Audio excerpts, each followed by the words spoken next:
Hello friends, मैंने पिछले lecture में आपको बताया था कि पार्ट्स ऑफ स्पीच क्या होता है, पार्ट्स ऑफ स्पीच कितने होते हैं and how many parts of speech. मैंने उसमें बताया था कि there are 8 parts of speech 8 होते हैं, 8 होते हैं, जिसमें कि पहला आता है आपका नाउन, जिसे हम हिंदी में बोलते हैं संज्ञा। उसमें मैंने बताया था कि पार्ट्स ऑफ स्पीच 8 होते हैं, जिसमें आता है नाउन, दूसरा है pronoun, adjective, verb, adverb, preposition, conjunction, interjection. इसमें हम देखेंगे जो पहला नंबर पे आता है नाउन। नाउन होता क्या है? नाउन को हिंदी में बोलते हैं संज्ञा, यानी संज्ञा होता क्या है, व्हाट इज़ नाउन। तो हम देखेंगे, पहले नाउन का डिफिनीसन देखेंगे। नाउन का डिफिनीसन होता क्या है? A noun is the name of a person, animal, place और थिंग्स।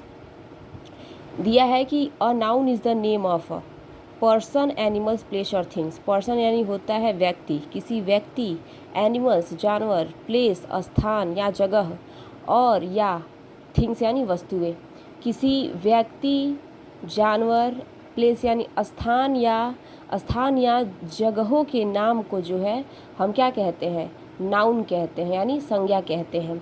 किसी व्यक्ति, वस्तु, स्थान या जानवर के नाम को संज्ञा कहते हैं, आई मीन नाउन कहते हैं। जैसे कि एग्जाम्पल्स में देखेंगे, इंडिया एक कंट्री का नाम है, तो इंडिया भी एक यहाँ पे नाउन हो गया, संज्ञा हो गया। इंडिया क्या है? एक देश का नाम है, एक कंट्री का नाम है। महात्मा गांधी एक व्यक्ति का नाम है, एक पर्सन का नाम है, ठीक है, जो कि बहुत ही फेमस पर्सन थे। नेक्स्ट एग्जाम्पल आता है आपका टेबल भी एक क्या है? वस्तु है, थिंग्स है, तो ये भी एक नाउन है।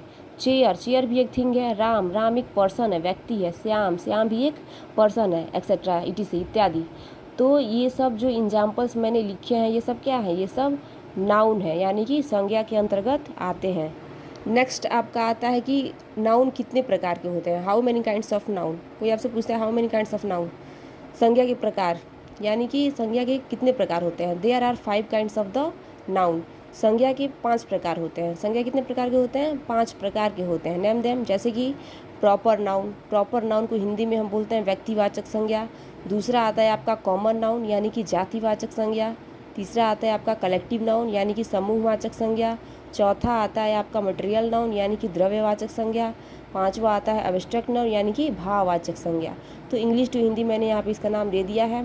इसमें अब हम देखेंगे पांचों के बारे में। प्रॉपर नाउन क्या होता है, कॉमन नाउन क्या है, यानी कि जातिवाचक संज्ञा किसे कहते हैं, कलेक्टिव नाउन किसे कहते हैं, यानी कि समूहवाचक संज्ञा किसे कहते हैं, मटेरियल नाउन किसे कहते हैं, एंड एब्स्ट्रैक्ट नाउन किसे कहते हैं।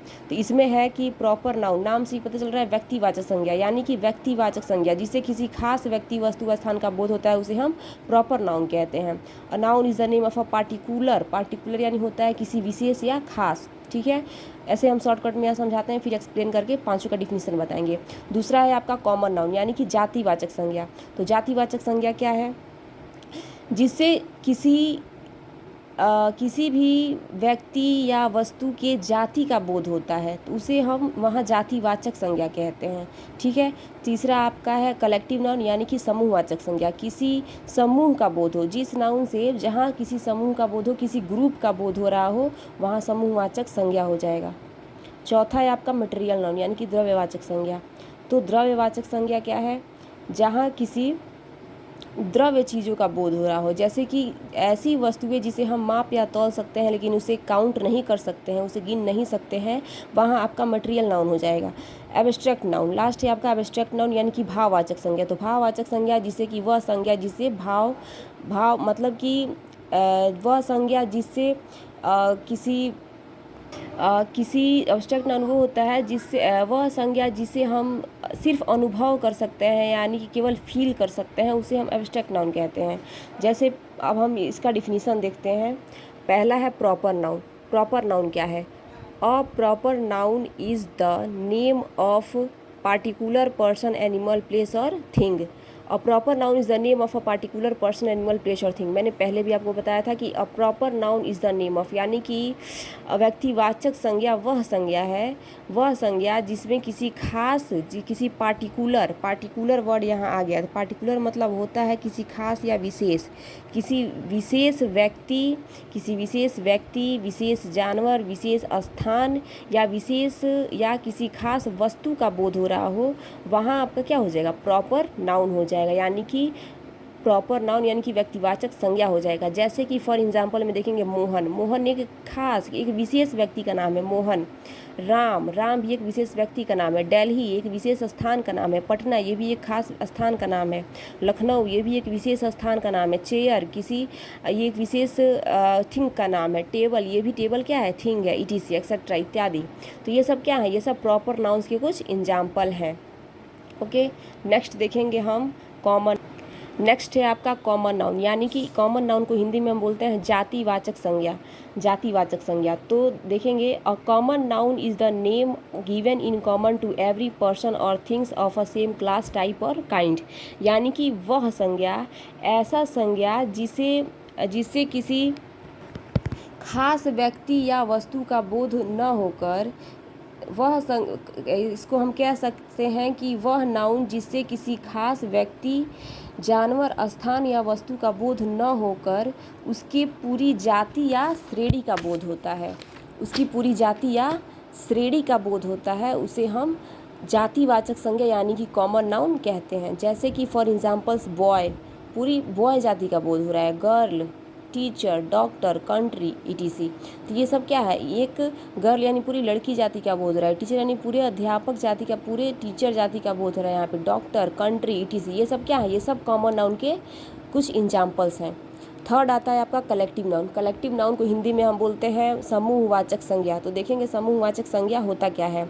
अ collective noun is a word that refers to a group of people, animals और things treated as a single unit. तो कलेक्टिव नाउन क्या होता है। कलेक्टिव नाउन, तो कलेक्टिव नाउन वह नाउन जिससे एक ही तरह के व्यक्तियों या वस्तुओं के समूह का बोध होता है। वह नाउन जिससे एक ही तरह के यानी कि एक ही क्वालिटी के वस्तु या एक ही तरह के वस्तु, व्यक्ति या फिर बोल सकते हैं कि वस्तु ही समझ लीजिए, जिससे किसी व्यक्ति या वस्तु के समूह का बोध हो रहा हो, नाम है कलेक्टिव नाउन। कलेक्टिव नाउन को हिंदी में बोलते हैं समूहवाचक संज्ञा।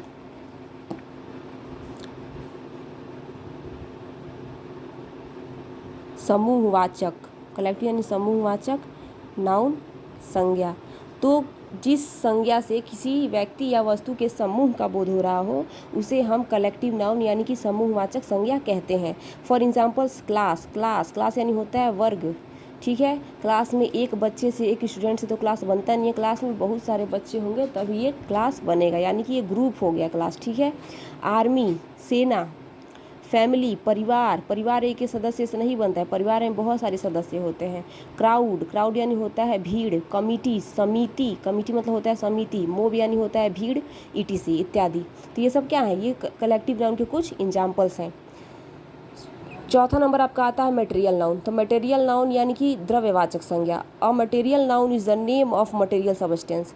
मटेरियल नाउन की परिभाषा क्या है, बहुत ही सिंपल है। A material noun is the name of a material substance, यानी कि जिस नाउन से किसी द्रव्य पदार्थ का बोध होता है, ठीक है, उसे हम मटेरियल नाउन कहते हैं, यानी कि द्रव्यवाचक संज्ञा कहते हैं। जिस संज्ञा से किसी द्रव्य पदार्थ का बोध होता है, किसी द्रव्य का या फिर किसी पदार्थ का बोध होता है, उसे हम मटेरियल नाउन यानी कि द्रव्यवाचक संज्ञा कहते हैं। जिसे हम माप या तौल सकते हैं बट उसको काउंट नहीं कर सकते, उसे हम क्या कहेंगे, मटेरियल नाउन कहेंगे। जैसे कि मिल्क को हम माप या तौल सकते हैं बट उसे गिन नहीं सकते हैं, उसे काउंट नहीं कर सकते हैं।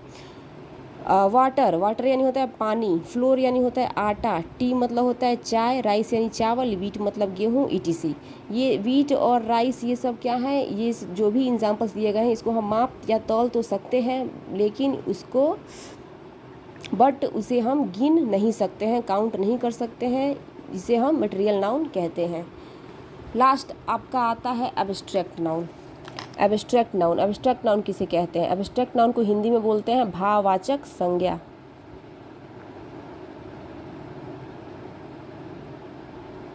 भाववाचक संज्ञा, एब्स्ट्रैक्ट नाउन को हिंदी में बोलते हैं भाववाचक संज्ञा। तो भाववाचक संज्ञा क्या होता है, डिफिनीशन है आपका, an abstract noun is the name is the name given to an idea और quality that we can't touch, see, smell और टेस्ट।